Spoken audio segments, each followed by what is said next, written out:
तालियां डालकर रणवीर भांति का थोड़ा नमस्ते, राम राम, सत श्री अकाल, आदाब, भारत माता की। हल्का फुंदरी जिला कैथल, जंडोला गांव, जंडोला।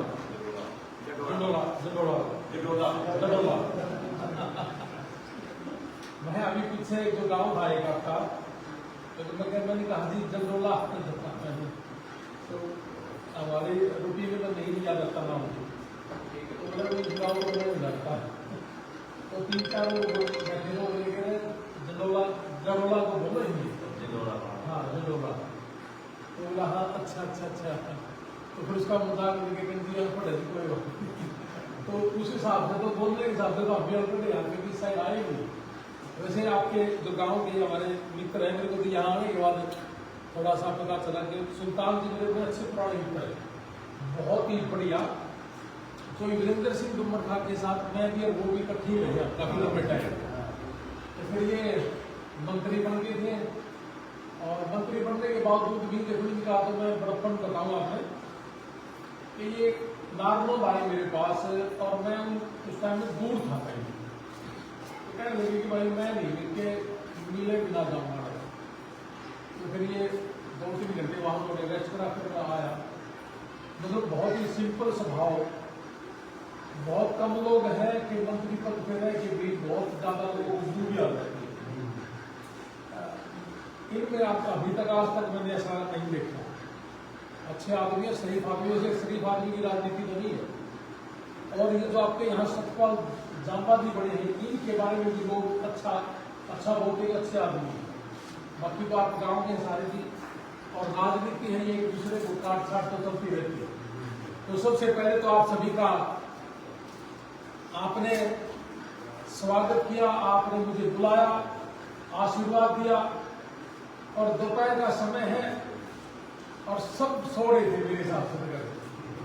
और मुझे ये नहीं पता था कि ये जो प्रोग्राम है कि गांव में आप सामूहिक करवा रहे, मुझे लगा कि घर होगा, तो मैं उसी हिसाब से अपने रूटीन के हिसाब से जो समय था उस पर आया। कभी फिर दोबारा अगर आप मुझे मौका देंगे तो मैं फिर आऊंगा। मैं समझ गया कि आप थोड़ा सा अच्छा काम करना चाह रहे हैं, और आज भी जितने आप आए हैं सारे के सारे, मैं बड़ा धन्यवादी हूँ आप सभी का कि आप अपनी नींद छोड़ के आए हो। और एक किसान जो अपने खेत में काम करता है, उसको नींद बड़ी प्यारी है, क्योंकि काम बहुत ज्यादा होता है, और उसको थोड़ा सा समय जब मिलता है नींद का, और उस नींद के समय में अगर हमारे जैसे आ जाए तो फिर बड़ा दर्द की बात। हमने आज ये जो प्रोग्राम किया है पेवा ऑफिस में, आपके नजदीक पेवा ऑफिस है, दीपक मलिक जी आपके सारसा गांव के नजदीक, सारसा गांव से है, और पेवा में ये ऑफिस संभाल रहे हैं आप सभी की सेवा के लिए। और ये सेवा हमारी ये है कि हमने अमेरिका के अंदर यारी इंटरनेशनल एक संस्था बनाई, और यारी इंटरनेशनल संस्था पिछले 18 साल से अमेरिका में गए हुए लोगों की सेवा करती है। और 18 साल से कि जो बच्चे हमारे डोंकी से गए हैं, चाहे वो स्टडी पे गए हैं, किसी भी तरीके से अमेरिका के अंदर गए हैं, अगर मैं सिर्फ 1-1.25 साल का आंकड़ा बताऊं तो 26 लोग ऐसे थे जो डोंकी से गए थे। हमारा डोंकी से कोई लेना देना नहीं, हम ना ये काम करते। अब जो बच्चे गए हैं और वो अमेरिका में जाने के बाद अगर बीमार हो जाए, और माँ बाप उनके पास है नहीं, बच्चे है नहीं, भाई नहीं है, कोई परिवार का नहीं है, गांव का शायद दूर होगा, तो उसकी टेक केयर कौन करे? और 50 लाख, 35 लाख, 40 लाख रुपए देकर के जाना, और जाके वहां बीमार हो जाना, और जब तक उसका इंश्योरेंस नहीं है, social security, insurance, work permit, ये 7-8 महीने लग जाते उसको। तो इन बिटवीन अगर वो बीमार हो जाए, यानी कि जंगल के रास्ते में बीमार हो जाता है बच्चा, और अमेरिका के अंदर जाने के बाद उस बीमार बच्चे को बहुत तकलीफ होती है, तो उसको कौन संभाले? उसको संभाला यारी इंटरनेशनल संस्था जो हमने बनाई। मेरा छोटा भाई उसका चेयरमैन है, और यारी इंडिया, हमने इंडिया में एक संस्था बनाई और यारी इंटरनेशनल और यारी इंडिया मिलकर के अपने देश के बच्चों की सेवा कर रही है। ये है हमारा मकसद। तो हमने 1.25 साल में 26 से ज्यादा लोगों को मरने से बचाया। बहुत से बच्चे ऐसे भी थे, अपने यहाँ रोड जाति के बच्चे बहुत ज्यादा, मुझे इस जातिवादी से कोई ज्यादा लेना देना नहीं है। मैं भारत का नागरिक हूं और मेरे लिए इससे बड़ी कोई जाति नहीं। लेकिन अपनी साइड के बच्चे, कैथल के, कुरुक्षेत्र के, पानीपत के, करनाल के बच्चे ज्यादा है अमेरिका के अंदर। तो उन बच्चों का, जिसमें छोटा सा अगर मैं उदाहरण दूं कि पुंडरी में स्पाई गेट के बच्चे की अपेंडिक्स फट गई थी और अपेंडिक्स फटने के बाद वो बच्चा अमेरिका के बॉर्डर पे, अमेरिका के अंदर जाने से पहले उस बच्चे की बेहोश होने के बाद और ऐसा हो गया था कि जैसे ये डेथ बेड पे चला गया। लेकिन साथ वाले बच्चों ने, जो उसके साथ जंगल क्रॉस करके आए थे, उन्होंने उस बच्चे को अपने कंधे पे बैठा करके अमेरिका के अंदर उतार लिया और वहां से पुलिस ने उठा करके उसको हॉस्पिटल में डाल दिया। और हॉस्पिटल में डालने के बाद 2.5 महीने तक उस बच्चे का 18 ऑपरेशन हुए और कोमा में रहा 2.5 महीने लगा था। तो उसकी मां मुझे मिली थी, उसने कहा कि भाई मेरा बेटा है, उसको बचाओ। मैंने कहा लास्ट बात कब हुई थी? तब उसने मुझे कहा कि मेरी लास्ट बात मैक्सिको में हुई थी और उसके बाद मेरी बात नहीं हुई।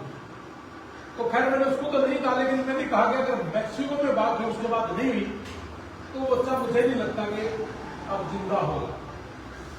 लेकिन 2.5 महीने के बाद उसके नाना जी मेरे पास आए और उसने कहा कि भाई जब हम आपसे शुरू में मिले थे तब तो हमें भी लग रहा था, लेकिन 2.5 महीने के बाद आज टेलीफोन आया है कि वो हॉस्पिटल में है और अब ठीक हो गया है और 18 ऑपरेशन हुए हैं, यानी कि पूरा पेट फट गया था और जैसे ही पेट में टाके लगा रहे थे तो टाके फट जाते थे।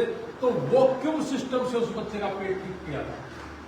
अब जिस बच्चे के 18 ऑपरेशन 2.5 महीने से कोमा में हो और आपने यहाँ पुंडरी पाई गेट का लड़का पूछ लिया, आपसे दूर भी नहीं है, उस बच्चा हमारे से वो 1400 किलोमीटर दूर था, यानी कि यहां से अपना बॉम्बे। तो मैंने मेरे छोटे भाई को कहा कि भाई एक बहन आई थी और उसका बेटा बीमार है और लास्ट स्टेज से वापस आया है। 1% उस बच्चे की जीने की उम्मीद थी और वो बच्चा ठीक है, लेकिन अब उस बच्चे की टेक केयर ज्यादा थी।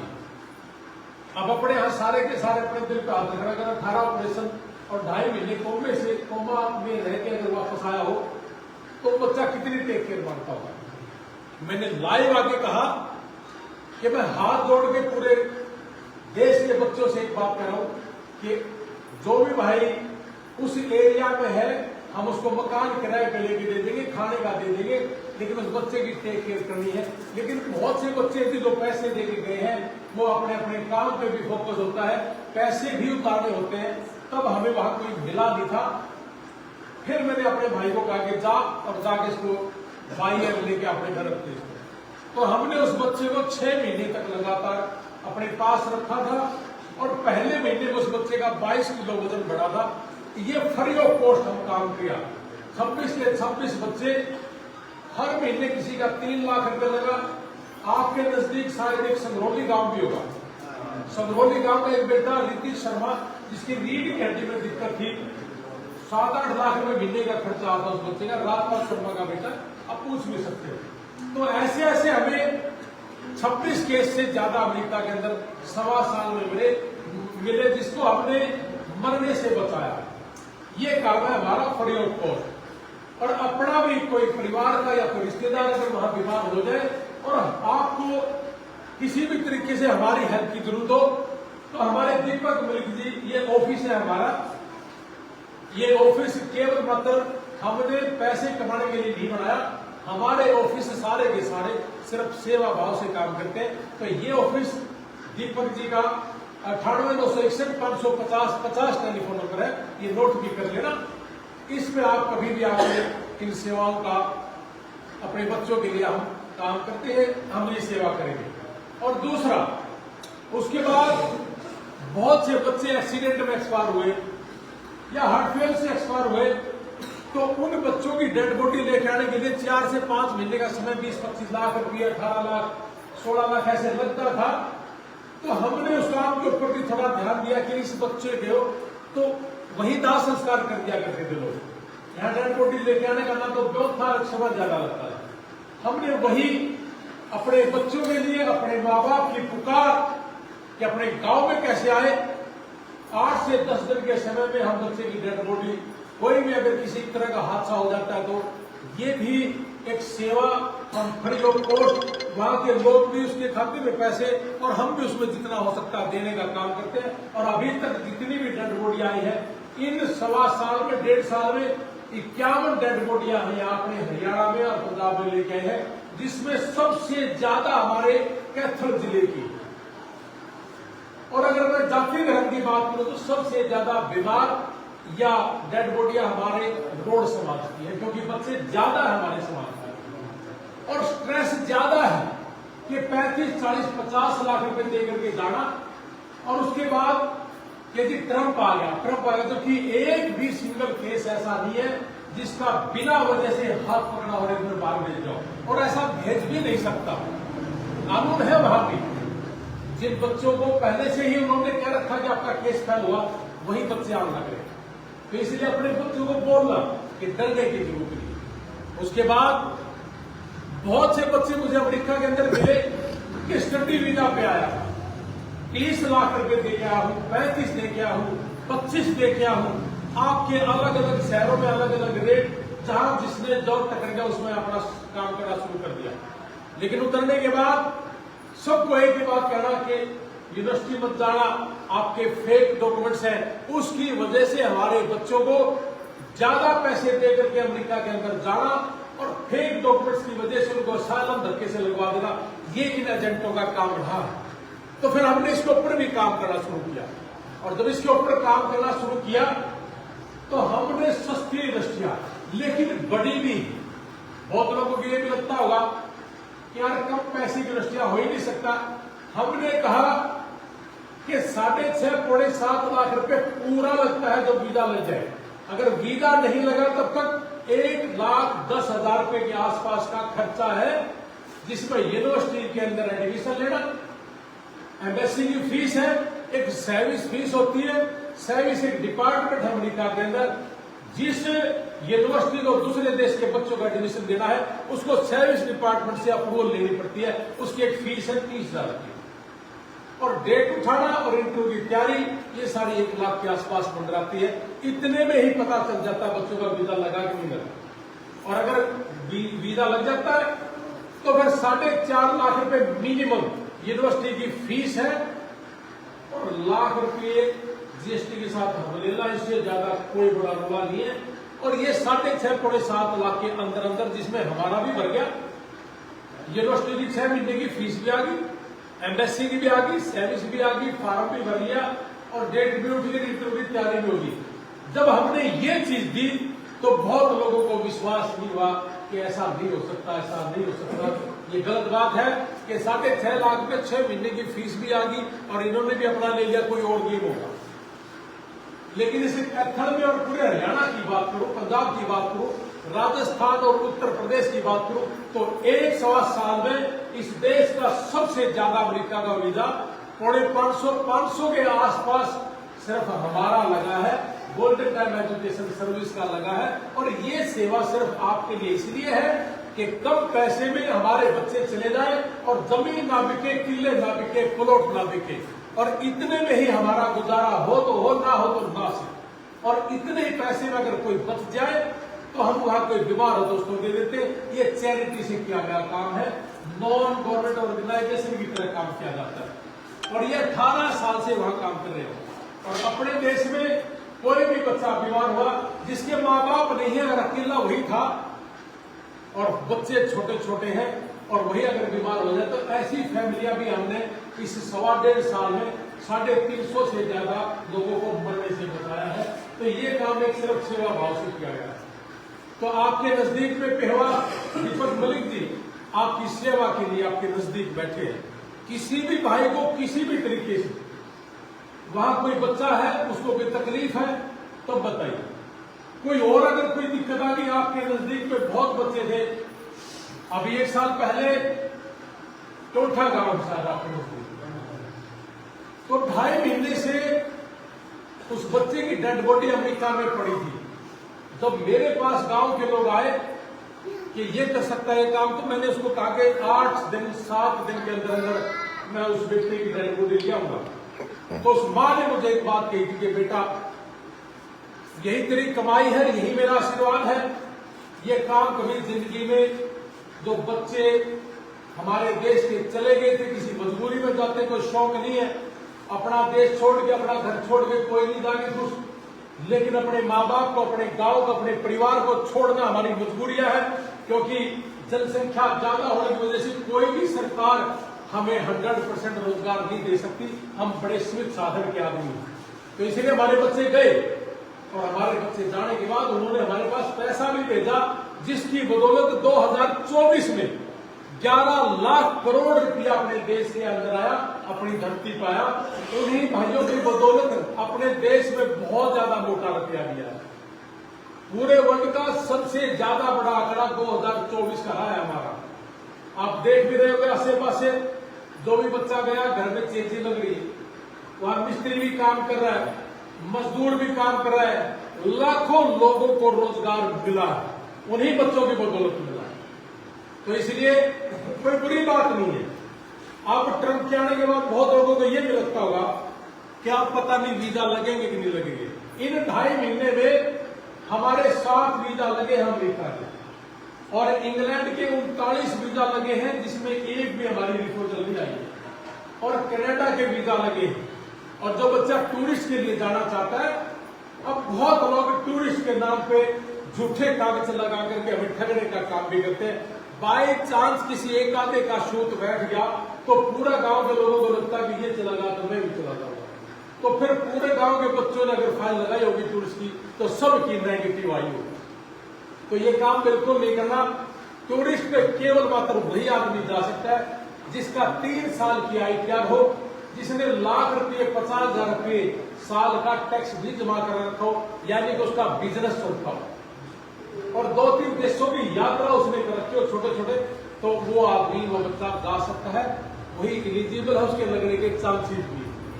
जो जॉब पे है, सरकारी है, प्राइवेट है, वो भी जा सकता है। गारंटी चीजों की कुछ नहीं है। इसी अमेरिका के नाम पे गारंटी देकर के लोगों को ठगने का काम भी करते हैं कि गारंटी है, मेरी चिंता ना करें, वैसी आदमी बैठा है। ऐसी बातें बोल के लोग झूठ भी बोलते हैं। इन बातों से हमें बहुत ही सतर्क रहना पड़ेगा। अगर कोई आदमी गारंटी देने वाला हो तो फिर इतने ज्यादा ऑफिस खोलने की जरूरत नहीं थी, तो एक ही बहुत था। तो आज तक कोई भी आदमी आपको गारंटी वाला अगर मिले तो समझ लेना कि बिल्कुल फ्रॉड है, गलत बात है। तो इसलिए कम पैसे लगते ही इतने हैं। अगर इसका मैं बढ़ा चढ़ा के 30 लाख बात बोलूं तो इसमें बहुत सा ऐसा लोग चाहे जितना मर्जी कर लो, लेकिन हम झूठ तूफान का काम नहीं करते। अपने हरियाणा बोर्ड की डिग्री को ये इमिग्रेशन वाले कहते कि नहीं चलती, ये सारी चलती है, वैलिड है। आप जॉब पे हैं, कोई गैप नहीं है, बिल्कुल 100% सही है आप।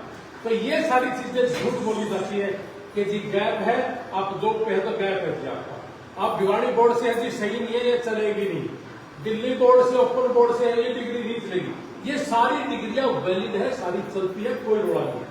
आपने अपने हाथ से पेपर दे के क्लियर किया है, और उसी डिग्री को अगर मैं ये कहूँ कि चलती नहीं, तो इसका मतलब मैं घटिया इंसान हूं और मुझे सिर्फ पैसे से लालसा और कोई रोड़ा नहीं। तो ये सारी चीजें क्लियर करने के लिए आज हम जनोला गांव में भी आए थे, और दीपक मलिक जी और हमारे जितने भी भाई हैं, इन सब का बहुत बहुत धन्यवाद। और आप सारे के सारे बड़ी दोपहरी में मुझे आशीर्वाद और मुझे सुनने के लिए आए, आप सबका बहुत बहुत धन्यवाद। और किसी भी भाई को कोई भी कुछ पूछना हो तो आप जरूर पूछिए। बहुत लोग ये भी कहते हैं कि विदाउट आइलेट और PTP हो जाएगा कि मैं पूरे गांव का एडमिशन करवा दूं, पूरे गांव का करा दे, लेकिन इंग्लिश आएगी ही नहीं, और इंग्लिश आएगी नहीं तो आपका रिफ्यूजल आना है। तो फिर आपको करना क्या चाहिए? IELTS करना चाहिए। और IELTS करोगे तो इंग्लिश सीखोगे, और इंग्लिश सीखोगे तो फिर कॉन्फिडेंस आएगा, कॉन्फिडेंस आएगा तो आपको अच्छी इंडस्ट्री भी मिलेगी IELTS करने के बाद।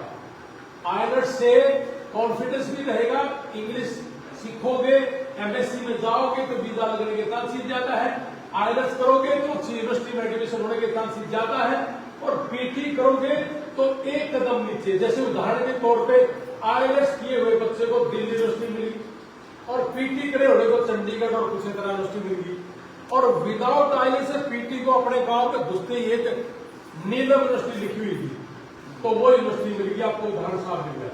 अब आप ये देख लेना कि विदाउट आईएलटीएस पीटी वाले का जिस यूनिवर्सिटी में है उसका वीजा लगने के चांसेस ज्यादा है क्या, आईएलटीएस वाले के ज्यादा है क्या, या चंडीगढ़ यूनिवर्सिटी पीटी वाले के? तो आप साफ है, बिल्कुल क्लियर सी बात है। बाई चांस हजारों में से एक लग जाता है, उसका ढिंढोरा पीटा जाता है यूट्यूब से। हमारी भी लगे है, लेकिन मैंने इसका ढिंढोरा कभी नहीं पीटा, क्योंकि ये गंदा रास्ता है, सिर्फ पैसे बर्बाद करने का रास्ता है। किसान और मजदूर परिवार के इनकम का जो एक नंबर की कमाई को खत्म करने का रास्ता ज्यादा है। तो इसलिए सही रास्ता अपनाए, प्योर रहे, ईमानदारी के साथ, बिना झूठ बोल के अच्छे से अपने बच्चों की सेवा करें। मैं तो यही कहूंगा भाई पेवा वालों को भी और कैथल में जितने काम कर रहे हैं उनको भी, ये काम नहीं कर रहे, बेसिकली ये बहुत बड़ा पाप भी कर रहे जो झूठ बोल के काम करते हैं। इसलिए आपको कुछ भी पूछना हो, आप पूछ हमारे से लेना, आप अपनी मर्जी से कुछ भी कर लेना, ये तो कर ही सकते ना। तो दीपक मलिक जी हमारे यहाँ पेवा आपके नजदीक है, और आप फिर कहोगे तो मैं अपने गांव में फिर भी आऊंगा, कोई किसी वाली बात नहीं। आज मैं समझ गया, मुझे पता नहीं था कि आपने लाउड स्पीकर के साथ बुला था, मुझे पता होता तो ये बात है तो हम यहाँ प्रोग्राम शाम को 6 बजे रखते, 6:30 के आसपास ज्यादा लोग बाहर से आ जाते। तो नेक्स्ट टाइम जब आप कहोगे तो फिर दोबारा एक प्रोग्राम बनाएंगे, ताकि हमारे जो बच्चे हैं +2 BA के, उन बच्चों के साथ भी हमारी मुलाकात होनी है। और आज आप बहुत नौजवान साथी आए हो सुनने के लिए, और आपको कुछ भी क्वेश्चन अगर पूछना है तो मैं बैठता हूँ अभी, आप सरेआम खुलेआम पूछ भी सकते हो, और आप अगर मेरी वीडियो बनाना चाहते हो वो वीडियो भी बना सकते हो, मुझे कोई दिक्कत नहीं है। आपने बहुत बहुत धन्यवाद, दोपहर को आकर के हमारा स्वागत करा, आशीर्वाद दिया। जय हिंद, वंदे मातरम।